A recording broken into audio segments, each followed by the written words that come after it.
Welcome to Arshi की पाठशाला। तो जैसा कि आप देख पा रहे हैं बोर्ड पे क्वाड्रेटिक इक्वेशन लिखा हुआ है, तो आज हम क्वाड्रेटिक इक्वेशन पढ़ने वाले हैं क्लास 10th के लिए। बट क्वाड्रेटिक इक्वेशन सिर्फ क्लास 10th में ही नहीं बल्कि डिफरेंट क्लासेस में भी आपके काम आता है। फॉर एग्जाम्पल क्लास 7, 8 में भी क्वाड्रेटिक इक्वेशंस रहते हैं। इसके अलावा डिफरेंट कॉम्पिटिटिव एग्जाम में भी क्वाड्रेटिक इक्वेशन से बहुत सारे क्वेश्चंस आते हैं। तो अगर आपको क्वाड्रेटिक इक्वेशन सीखना है बेसिक से तो आप ये वीडियो जरूर देखें। तो चलिए स्टार्ट करते हैं। क्वाड्रेटिक इक्वेशन क्या है? तो कोई भी इक्वेशन जिसे हम ax² + bx + c = 0 के फॉर्म में रीअरेंज कर पाए, उस इक्वेशन को हम क्वाड्रेटिक इक्वेशन बोलते हैं। तो इस इक्वेशन में x जो है वो अननोन है, जिसका वैल्यू पता नहीं रहता है। a, b and c known values हैं। किसी भी इक्वेशन को क्वाड्रेटिक इक्वेशन होने के लिए बहुत ज़्यादा इम्पॉर्टेंट है कि हमारा a जो हो वो नॉट इक्वल टू 0 हो। क्यों? क्योंकि अगर मेरा a 0 हो जाएगा तो अगर मैं a की जगह पे यहाँ पे 0 डालूं तो ये जो पार्ट है ये भी 0 हो जाएगा। दैट मीन्स हमारा इक्वेशन bx + c = 0 हो जाएगा, जो एक क्वाड्रेटिक इक्वेशन नहीं है, लीनियर इक्वेशन है, जो आपने लोअर क्लासेस में सॉल्व किया होगा। नेक्स्ट, क्वाड्रेटिक इक्वेशन के लिए आप देख पा रहे हैं कि यहाँ पे हमारा x का पावर 2 है। तो बिल्कुल सही, किसी भी इक्वेशन को क्वाड्रेटिक इक्वेशन होने के लिए बहुत इंपॉर्टेंट है कि जो मेरा अननोन वेरिएबल है उसका पावर 2 हो, तो उसे हम क्वाड्रेटिक इक्वेशन कहेंगे। नेक्स्ट, जब भी हम किसी क्वाड्रेटिक इक्वेशन को सॉल्व करते हैं तो हमारा x जो होता है, जो अननोन वैल्यू है, उसका सॉल्व करने के बाद उसका जो रूट होता है या आप उसको वैल्यू बोल सकते हैं, वो हमेशा 2 वैल्यूज निकलते हैं। जैसे हम लीनियर इक्वेशन को सॉल्व करते थे तो हमेशा x का वैल्यू सिंगल आता था, बट जब आप क्वाड्रेटिक इक्वेशन को सॉल्व करेंगे तो हमेशा x का वैल्यू 2 निकलेगा। तो इसीलिए ये क्वाड्रेटिक इक्वेशन है। तो क्वाड्रेटिक इक्वेशन को सॉल्व करने के लिए 2 वेज हैं। पहला जो आपने लोअर क्लासेस में जरूर यूज किया होगा क्वाड्रेटिक इक्वेशन को सॉल्व करने के लिए, that is mid term factor, या उसको मिडिल टर्म फैक्टर भी कहते हैं। और जो सेकेंड वे है उसे हम क्वाड्रेटिक फॉर्मूला कहते हैं, या आप इसे श्रीधराचार्य फॉर्मूला भी कहते हैं। तो ये फॉर्मूला क्या है, उससे पहले हम सीखेंगे कि डिस्क्रिमिनेंट क्या होता है। तो डिस्क्रिमिनेंट को हम d से रिप्रेजेंट करते हैं, जिसका value nothing but b² - 4ac होता है। ठीक है, तो ये हमारा डिस्क्रिमिनेंट है b² - 4ac। p का मतलब ये b, 4 देन a ये coefficient and then c this coefficient. तो ये हमारा डिस्क्रिमिनेंट है। अब हम देखेंगे कि हमारे यहाँ पे क्वाड्रेटिक इक्वेशन के लिए x के वैल्यूज क्या होंगे। तो जैसा कि मैंने आपको बोला कि x के हमेशा 2 रूट्स होंगे, 2 वैल्यूज होंगे। तो x1 जो होगा वो होता है -b plus √d this discriminant by 2a, और सेकेंड वैल्यू जो होगा x का वो होता है -b - √d बाय 2a।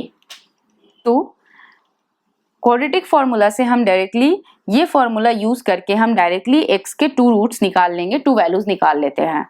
तो बहुत टाइम ऐसा होता है कि आपको जो इक्वेशन मिला है वो डायरेक्टली मिडिल टर्म फैक्टर से आप सॉल्व नहीं कर पा रहे हो, तो उस सिचुएशन में आप क्वाड्रेटिक फॉर्मूला यूज करके उसका सॉल्यूशन निकालेंगे।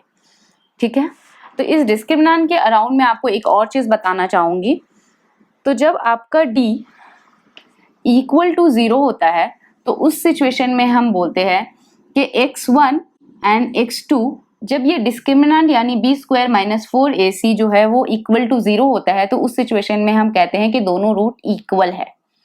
अगर हमारा d का वैल्यू ग्रेटर देन 0 होता है तो उस सिचुएशन में हम बोलते हैं कि रूट्स जो है यानी x के वैल्यू जो है वो इक्वल नहीं होंगे, डिस्टिंक्ट वैल्यू होंगे, यानी दोनों डिफरेंट वैल्यू होंगे बट रियल वैल्यूज होंगे। बट अगर हमारा d <0 होता है तो उस सिचुएशन में हम उसे नॉन रियल वैल्यू बोलते हैं, रूट्स जो होंगे वो नॉन रियल होंगे। तो ये बहुत इंपॉर्टेंट है आपको याद रखने के लिए, क्योंकि बोर्ड्स में कुछ क्वेश्चंस इसके अराउंड भी आते हैं। तो चलिए देखते हैं कि जब डिस्क्रिमिनेंट यानी डी का वैल्यू 0 होता है तो हमारे दोनों रूट्स इक्वल कैसे होते हैं। तो जैसा कि आपको यहाँ पे दिख रहा है कि ये x1 का value minus b plus root d by 2a है, x2 का value minus b minus root d by 2a है। तो अगर हम यहाँ पे d के जगह पे 0 कर दें तो हमारा ये पार्ट 0 हो गया। तो x1 का value minus B by 2a हो गया और x2 का वैल्यू भी माइनस बी बाई 2a हो गया। तो हिंस अगर हमारा d 0 होता है तो x1 और x2 का वैल्यू सेम हो गया, इक्वल हो गया। अगर हमारा d का वैल्यू ग्रेटर देन 0 होगा तो डिस्टिंक्ट वैल्यू कैसे आएगा। तो यहाँ पे d की जगह आप कुछ भी बैठा दो, फॉर एग्जाम्पल मैं यहाँ पे 4 बैठा दो आप। तो यहाँ पे जब 4 का रूट निकालोगे तो वो क्या आएगा, 2 आएगा, और यहाँ पे 4 का रूट क्या आएगा, 2 आएगा। तो जब आप माइनस बी में 2 ऐड करोगे तो उसका वैल्यू, और माइनस बी में 2 सब्ट्रैक्ट करोगे तो उसका वैल्यू, ये दोनों का वैल्यू डिफरेंट होगा बट वो रियल है। और जब d लेस देन 0 होगा तो हमारा नॉन रियल रूट्स आएगा। क्यों? क्योंकि d के अंदर हम माइनस में वैल्यू पुट करेंगे और d के अंदर माइनस में पुट करेंगे क्योंकि वो लेस देन 0 है। तो माइनस का हम रूट नहीं निकाल पाते हैं क्योंकि वो नॉन रियल होता है, तो हमारा रूट भी नॉन रियल हो गया। तो ये 3 चीज आपको याद रखना है। तो क्वाड्रेटिक इक्वेशन की थ्योरी में इतना ही है। मोस्ट ऑफ द प्रॉब्लम आपका इन थ्योरी से ही सॉल्व हो जाएगा। तो इन थ्योरी को आपको अच्छे से समझ के रखना है। तो चलिए हमारा थ्योरी पार्ट खत्म हो गया है। नेक्स्ट अब हम चलते हैं क्वेश्चंस के तरफ। पहला टाइप का जो क्वेश्चंस है वो अराउंड थ्योरी आते हैं। जो भी हमने थ्योरी पढ़ा उसके अराउंड आपके ये क्वेश्चंस आते हैं। तो मैं उसके कुछ एग्जांपल्स आपको दिखाऊंगी कि थ्योरी के अराउंड क्या किस किस टाइप के क्वेश्चंस आ सकते हैं। तो जैसा कि आप देख रहे हो कि यहाँ पे पहला क्वेश्चन लिखा हुआ है, for what value of a minus 2x square plus 3x plus 5 equal to 0 will not be quadratic equation. तो क्या बोल रहा है यहाँ पे कि a का क्या वैल्यू के लिए ये जो इक्वेशन है ये हमारा क्वाड्रेटिक इक्वेशन नहीं होगा। तो अगर आप याद करो थ्योरी में हमने ये चीज सीखा था कि जिस वक्त भी x का जो कोफिशिएंट होता है यानी ये 0 हो जाता है उस टाइम ये इक्वेशन क्वाड्रेटिक इक्वेशन नहीं रहता है, वो लीनियर इक्वेशन हो जाता है, राइट। तो सिमिलरली अगर आप ये इक्वेशन देखो तो यहाँ पे x स्क्वायर का कोफिशिएंट क्या है, ये a माइनस 2। तो अगर ये a माइनस 2 जो है वो अगर 0 हो जाए, इसका वैल्यू 0 हो जाए तो ये पूरा पार्ट 0 हो जाएगा और ये इक्वेशन क्वाड्रेटिक नहीं रहेगा, राइट। तो इसीलिए मैंने यहाँ पे क्या पुट किया कि a minus 2 is equal to 0 यानी a इक्वल टू 2। तो जैसे ही a का वैल्यू 2 होता है ये इक्वेशन हमारा क्वाड्रेटिक इक्वेशन नहीं रहेगा। तो यहाँ से हमने a का वैल्यू निकाल लिया। सो जो नेक्स्ट क्वेश्चन है हमारा थ्योरी के अराउंड वो ये है कि for what value of k 2 will be the root of quadratic equation kx square plus 2x minus 3 equal to 0। तो यहाँ पे आप क्या समझ रहे हो कि 2 जो है is a root, right. 2 is a root, that means कि x का वैल्यू 2 है। तो हमें यहाँ पे पता है कि x का वैल्यू 2 है, तो क्या हम k का वैल्यू निकाल सकते हैं, राइट, हम निकाल सकते हैं। तो हमारा इक्वेशन क्या है, kx square plus 2x minus 3 equal to 0। तो हमें क्योंकि रूट पता है यानी हमें x का वैल्यू पता है तो हम क्या करेंगे, यहाँ पे 2 plus 2 into 2 minus 3 equal to 0। तो ये क्या हो गया हमारा 4k plus 4 minus 3 equal to 0 यानी 4k प्लस 1 इक्वल टू 0 यानी k equal to minus 1 by 4, right. क्योंकि हम 1 को इधर ले गए तो वो माइनस 1 हो गया और क्योंकि ये 4k के साथ मल्टीप्लाई में था तो वो डिवाइड में आ गया और हमारा k का वैल्यू क्या हो गया, माइनस 4, 1 बाई 4। तो अराउंड थ्योरी हमारा थर्ड एग्जाम्पल ये है, for given equation 3x square plus x by 3 minus 3 equal to 0 find coefficient of x square x and x to the power 0। तो ये भी हमने थ्योरी में पढ़ा कि जो भी वेरिएबल के सामने जो भी वैल्यू होते हैं, जो भी नंबर होते हैं, जो भी नॉन नंबर है वो उसके लिए कोफिशिएंट है, राइट। तो यहाँ पे आपको ये इक्वेशन देख के ही समझ में आ गया होगा कि हमारा x स्क्वायर के लिए क्या कोफिशिएंट है, x के लिए क्या कोफिशिएंट है, but x to the power 0 के लिए क्या कोफिशिएंट है। तो x स्क्वायर का कोफिशिएंट हमारा 3 है, x का कोफिशिएंट हमारा 1 बाई 3 है और x टू द पावर 0 का कोफिशिएंट हमारा माइनस 3 है। कोएफिशिएंट हमेशा साइन के साथ होता है क्योंकि आप इस इक्वेशन को अगर देखो तो X square plus B X plus C, कहीं भी माइनस नहीं है, जो भी साइन दिया हुआ है वो उसके साथ कोएफिशिएंट में आ जाएगा, राइट। क्योंकि अगर हम इसको इस इक्वेशन में कन्वर्ट करें तो ये ऐसा दिखेगा 3x² plus 1/3x plus -3 equal to 0, right. तो ये हो गया हमारा x² का कोएफिशिएंट, ये हो गया हमारा x का कोएफिशिएंट और ये हो गया हमारा x⁻0 का कोएफिशिएंट, क्योंकि एनीथिंग टू द पावर 0 जो होता है वो हमारा 1 होता है। तो यहाँ पे हमारा कुछ नहीं है, मतलब 1 है यानी उसको हम x⁻0 से दिखा सकते हैं, तो इसीलिए x⁻0 का कोएफिशिएंट क्या है, -3। फॉर टाइप 1 हमारा नेक्स्ट एग्जांपल है find out which one is not quadratic equation. तो इस टाइप के क्वेश्चंस भी MCQ में काफी आते हैं। तो वो आपको एक इक्वेशन दे देंगे और बोलेंगे कि बताओ ये इक्वेशन क्वाड्रेटिक है कि नहीं है। तो वैसे तो जिस भी इक्वेशन में x² रहेगा हमें दिखेगा कि x² है, यानी वो इक्वेशन क्वाड्रेटिक है, राइट।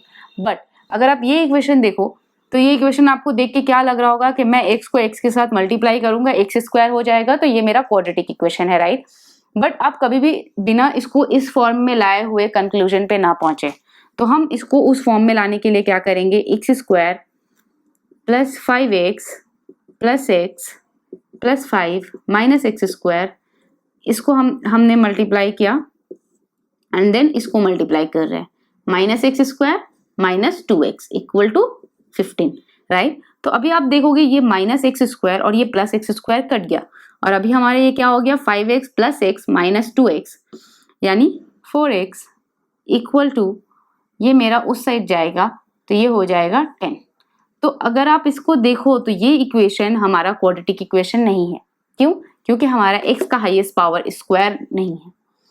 तो इसलिए जब भी आपको इस टाइप का क्वेश्चन आए कि find out which one is not a quadratic equation और which one is a quadratic equation, तो आपको उसको पहले सॉल्व करके इस फॉर्म में ले जाने की कोशिश करनी है और उसके बाद अगर उसमें x² है तो वो हमारा क्वाड्रेटिक इक्वेशन है, नहीं तो वो हमारा क्वाड्रेटिक इक्वेशन नहीं है, ठीक है। तो एग्जाम्पल 5, ये नेक्स्ट क्वेश्चन जो है वो हमारा डिस्क्रिमिनेंट के अराउंड है, जो हमने डिस्क्रिमिनेंट के लिए थ्योरी पढ़ा था, राइट। तो यहाँ पे ये क्या बोल रहा है कि if mx² plus 2x plus m equal to 0 has equal roots then m equal to what, m का वैल्यू क्या होगा। तो हमने पढ़ा था कि हमारा इक्वल रूट्स कब होता है। यहाँ पे अगर आप फोकस करो तो दिस इज, तो आपका मेन क्वेश्चन जो है वो इसके अराउंड है। तो कोई भी इक्वेशन का इक्वल रूट्स अगर इक्वल है तो वो किस टाइम पॉसिबल होता है, जब हमारा b² minus 4ac that is nothing but d discriminant is equal to 0, right. जब हमारा ये सिचुएशन होता है उस सिचुएशन में हमारा रूट्स इक्वल हो जाता है, तो हमें यही लॉजिक यहाँ पे अप्लाई करना है। तो हम क्या बोलेंगे, b² minus 4ac equal to 0, ये इक्वेशन हमारा है। अब इस इक्वेशन में हम इसको डालेंगे तो यहाँ पे हमारा b क्या है, ये हमारा b है, ये हमारा a है, b है और ये हमारा c है, राइट। क्योंकि देखिए ax² plus bx plus c, तो अभी हम b के जगह पे क्या डालेंगे, 2 का स्क्वायर माइनस 4 इंटू a की जगह पे हम क्या डालेंगे, m इंटू c भी हमारा m है इक्वल टू 0। तो 2 का square 4 minus 4 m² equal to 0। तो ये हो जाएगा हमारा -4m² इक्वल टू -4, हम उसको उस साइड ले जाएंगे, माइनस माइनस कैंसिल, और m² equal to 4/4 that is nothing but m² equal to 1, m equal to plus minus 1, क्योंकि ये स्क्वायर है तो ये रूट जाएगा और रूट जब भी हटता है तो हमारा प्लस माइनस के साथ उसका वैल्यू आता है, राइट। तो हमारा m का वैल्यू क्या है, +-1। तो मैंने आपको थ्योरी के अराउंड जो क्वेश्चंस आते हैं बोर्ड्स में या कॉम्पिटिटिव एग्जाम में, उसके कुछ एग्जांपल्स ऑलरेडी दिखा दिए। तो नेक्स्ट अब हम जाएंगे टाइप 2 की तरफ। टाइप 2 में हम उन क्वेश्चंस को डिस्कस करेंगे जिनमें क्वाड्रेटिक इक्वेशन डायरेक्ट नहीं दिए जाते हैं। तो टाइप 2 में आपको डायरेक्ट इक्वेशंस नहीं दिए जाते हैं सॉल्व करने को, आपको क्वेश्चंस दिए जाते हैं। उन क्वेश्चंस को समझ के आपको पहले क्वाड्रेटिक इक्वेशन बनाना पड़ता है और फिर उसको सॉल्व करना पड़ता है, ठीक है। तो चलिए हम उसका एग्जांपल्स देखते हैं। तो पहला एग्जांपल ये है, sum of 2 natural numbers is 9 and the product is 18, find the numbers. तो इस टाइप के क्वेश्चन आपने काफी देखे होंगे। तो यहाँ पे आप देखो, यहाँ पे डायरेक्ट क्वाड्रेटिक इक्वेशन नहीं दिया गया आपको, बट जब आप इसको, ये जो क्वेश्चन है जो इंग्लिश में दिया हुआ है, उसको मैथमेटिक के फॉर्म में कन्वर्ट करोगे तो आपका क्वाड्रेटिक इक्वेशन बनेगा। तो सबसे पहले यहाँ पे इस टाइप के क्वेश्चन में बहुत इंपॉर्टेंट है, तो इस टाइप के क्वेश्चन में जो आपका इक्वेशन होता है वो ज्यादा डिफिकल्ट नहीं होता है सॉल्व करने के लिए, बट जो क्वेश्चन दिया हुआ है उसको मैथमेटिक्स या उसको इक्वेशन के फॉर्म में बनाना थोड़ा डिफिकल्ट होता है। तो बहुत इंपॉर्टेंट है कि जो भी क्वेश्चन दिया हुआ है आप उसको अच्छे से समझें और उसको इक्वेशन में कन्वर्ट करने का कोशिश करें। मैं आपको एक दो ट्रिक बताऊंगी कि कैसे इन क्वेश्चन को हम क्वाड्रेटिक इक्वेशन या इक्वेशन में कन्वर्ट करते हैं। आप बाकी के क्वेश्चंस को घर पे ट्राई कर सकते हैं। तो हम इस क्वेश्चन को पहले स्टेप बाय स्टेप पढ़ेंगे। तो यहाँ पे क्या बोल रहा है, sum of two natural number is 9। तो हम क्या करेंगे, मान लेंगे कि x एंड y are two numbers, right, और sum of two natural number is 9, यानी x plus y is equal to 9। तो उसके पहले सेंटेंस से मैंने एक इक्वेशन बना लिया। एंड द प्रोडक्ट इज 18, यानी x into y is equal to 18, right. तो हमें जो प्रॉब्लम स्टेटमेंट मिला था उससे हमने दो इक्वेशन बना लिए, बट अगर आप यहाँ पे देखोगे तो यहाँ पे हमारा जो इक्वेशन है वहाँ पे 2 वेरिएबल्स है, और हम जो क्वाड्रेटिक इक्वेशन सॉल्व करते हैं वहाँ पे हमेशा हमारा एक वेरिएबल होता है, राइट। तो इसको कैसे हम कन्वर्ट करें कि ये हमारा सिंगल वेरिएबल हो जाए और हम उसको क्वाड्रेटिक इक्वेशन में सॉल्व कर पाए। तो यहाँ से हम क्या करेंगे, y का वैल्यू निकाल लेंगे, राइट। यहाँ से हम y का वैल्यू कैसे निकाल सकते हैं, y is equal to 9 minus x. तो अगर हम x को उधर ले जाएं तो y का वैल्यू क्या हो गया, 9 माइनस एक्स। अब हम क्या करेंगे, क्योंकि हमें y का वैल्यू पता है x के फॉर्म में, तो हम इस इक्वेशन में x को वैसे ही रहने देंगे और y की जगह पे 9 माइनस एक्स पुट कर देंगे। अगर आप अब इसको सॉल्व करो तो ये हो गया 9x minus x square equal to 18। तो अगर आप यहाँ पे देखोगे तो हमारे पास एक्स स्क्वायर भी है, x भी है और c भी है। तो ये जो है अब हमारा क्या है, क्वाड्रेटिक इक्वेशन है। और अब हम इसको नॉर्मल मिडिल टर्म फैक्टर या हमारा फॉर्मूला है क्वाड्रेटिक फॉर्मूला का, उसको यूज करके सॉल्व कर सकते हैं। तो मैं आपको ये इक्वेशन मिडिल टर्म फैक्टर के थ्रू दिखाऊंगी। नेक्स्ट जो इक्वेशन बनेगा मैं आपको उसको क्वाड्रेटिक फॉर्मूला से दिखाऊंगी, ताकि आपको ये भी समझ में आ जाए कि हम कैसे क्वाड्रेटिक फॉर्मूला और मिडिल टर्म फैक्टर से प्रॉब्लम सॉल्व करते हैं, या आपका रिवीजन हो जाए। इसको हम मिडिल टर्म फैक्टर से सॉल्व करेंगे, ठीक है। तो मैंने क्या किया, मैंने 18 को भी इस साइड लिया ताकि मैं इसको इस फॉर्मेट में कर पाऊं, राइट। अभी क्या है, हमारे एक्स स्क्वायर के पास सामने माइनस है, तो क्योंकि हम चाहते हैं कि हमारे लिए इसको मिडिल टर्म में करना इजी हो और हमारा जो एक्स स्क्वायर का कोफिशिएंट हो वो माइनस में ना हो, तो हम क्या करेंगे, इससे माइनस कॉमन ले लेंगे। तो ये हमारा कुछ ऐसा दिखेगा, राइट। और ये माइनस हम उस साइड भेज देंगे तो ये माइनस हट गया, राइट। अभी हमको इसको मिडिल टर्म फैक्टर करना है। तो मिडिल टर्म फैक्टर हम कैसे करते हैं, हमारा एक्स स्क्वायर के सामने जो भी कोएफिशिएंट होता है उसको और इसको मल्टीप्लाई कर देते हैं। तो ये हमारा क्या हो गया, 18 इंटू 1 18, राइट। अब इस 9 को हमको इस तरह से तोड़ना है, दो नंबर में तोड़ना है जिसका सम या डिफरेंस 9 आता हो और उसका मल्टीप्लीकेशन हमारा जो इन दोनों का मल्टीप्लीकेशन आया है वो आता हो, राइट। तो हमारा इन दोनों का मल्टीप्लीकेशन क्या आया है, 8 आया है, और हमें 18 को इस तरह से ब्रेक करना है कि यहाँ हमारा सम या डिफरेंस 9 हो। तो कैसे करेंगे हम, ठीक है, मैंने 18 को इस तरह से ब्रेक किया। अभी अगर आप देखो तो 3 2 6, तो 6 इंटू 3 क्या देता है हमें, तो मैंने इन दोनों को कंबाइन कर दिया और इसको अलग रहने दिया। तो 6 इंटू 3 हमें 18 देता है, राइट, और 6 प्लस 3 हमें क्या देता है, 9 देता है। तो इसी तरह हम मिडिल टर्म फैक्टर करते थे, राइट। तो हम यहाँ पे क्या लिख सकते हैं, एक्स स्क्वायर माइनस 9 की जगह पे हम लिख सकते हैं 6 प्लस 3। तो इन दोनों का मल्टीप्लीकेशन क्या आया, इन दोनों का जो मल्टीप्लीकेशन था वही आया, और इन दोनों का समेशन क्या आया, 9 आया। ये एक्स हम वैसे ही रहने देंगे, प्लस 18 इक्वल टू 0। अब हम इसको सिंपली एक्स स्क्वायर माइनस इसको bracket open 6x plus minus 3x plus 18 equal to 0। ये दोनों यहाँ से क्या कॉमन आ रहा है, मेरा x माइनस 6, यहाँ से माइनस 3 कॉमन आ रहा है, x माइनस 6 इक्वल टू 0। और मिडिल टर्म मेरा सही हुआ है कि नहीं वो चेक करने का क्या एंड होता है कि मेरा ये और ये जो है वो सेम आना चाहिए, राइट। अगर ये दोनों सेम नहीं आ रहा है समहाउ तो मतलब आपने मिडिल टर्म फैक्टर करते वक्त कुछ तो गलत किया है। तो अभी आप देखो x माइनस 6 है, x माइनस 6 है, तो यहाँ से हम x माइनस 6 कॉमन ले लेंगे इस पूरे चीज और इस पूरे चीज से, तो हमारा यहाँ पे क्या बच जाएगा x और यहाँ पे क्या बच जाएगा -3 इक्वल टू 0। तो अभी हमारा ये दोनों मल्टीप्लीकेशन है, और किसी भी नंबर का मल्टीप्लीकेशन 0 कब होता है, जब आइदर ये नंबर 0 हो या फिर ये नंबर 0 हो, राइट। तो हम क्या बोलेंगे, x माइनस 6 इक्वल टू 0 और x माइनस 3 इक्वल टू 0। तो यहाँ से x इक्वल टू 6 और x इक्वल टू 3। तो हमारा x का कितना वैल्यू आ गया 2, x का वैल्यू 3 या फिर 6। तो यहाँ पे क्या बोला था, sum of two natural number is 9 and the product is 18, find the numbers, right.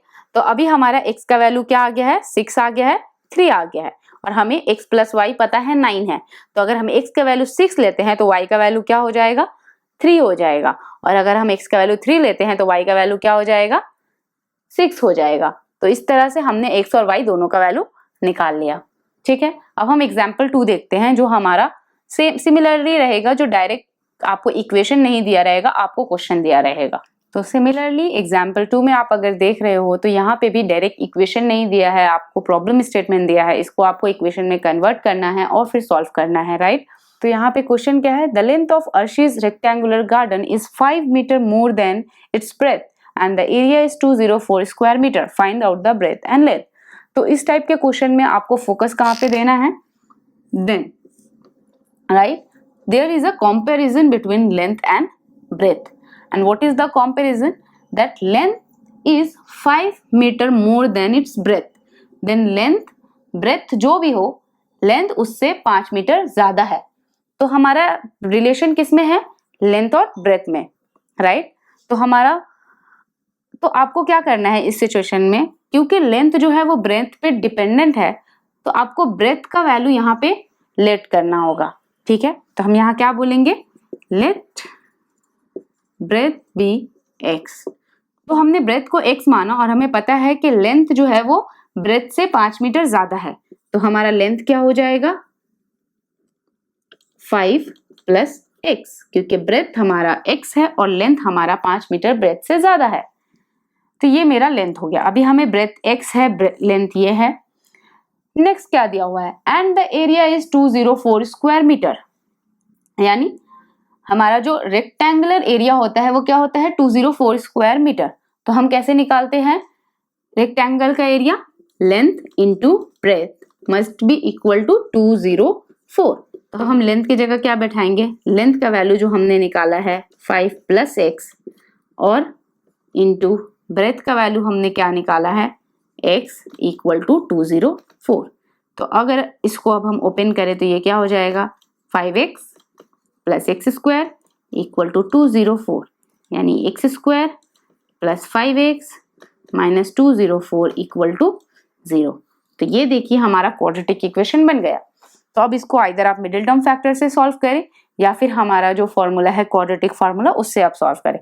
तो इसे हम क्वाड्रेटिक फार्मूला से सॉल्व करेंगे। तो चलिए इसको अब हम क्वाड्रेटिक फार्मूला से सॉल्व करते हैं। तो हमारा क्वाड्रेटिक फार्मूला क्या होता है, x1 is equal to minus b plus root over b square minus 4ac by 2a, और x2 क्या होता है, इस साइड हम x2 का सॉल्व करते हैं। x2 equal to minus b minus root over b square minus 4ac by 2a, right.